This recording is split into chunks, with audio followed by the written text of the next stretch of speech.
मसला कि ब्याही वाली जिंदगी गुजारनी आसान नहीं। साढ़े ब्याह होए भाई साहब जो गलाउंदियां ब्याही वाली जिंदगी गुजारनी आसान नहीं। और दसो मैनू केड़ा बंदा जेड़ा परेशान नहीं। जे बंदा राजी रखे बाप नूं ते माई नूं बुढ़ी ताने देंदी रहिंदी उस मेरे भाई ने ते जे ओ ख्याल करे भैन ते भरावां दा फिर भी तोहफा लवे बुढ़ी कोलों हावां दा ते जे पूरा करे कि बेगम दा ख्याल पई घरों बाहरों हुंदा फिर बड़ा भैड़ा हाल पई। सारे कहण बंदा नहीं इधर नीरा ढगा है झल्ला जिहा झुगू जिहा बुढ़ी थले लगा है।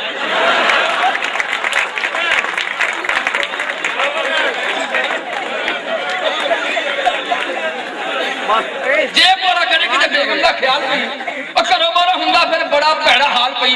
सारे कहण बंदा नहीं है नीरा ढगा है झल्ला जिहा झुगू जिहा बुढ़ी थले लगा है। ब्याह दी गोगा जी अजीब जी कहानी है।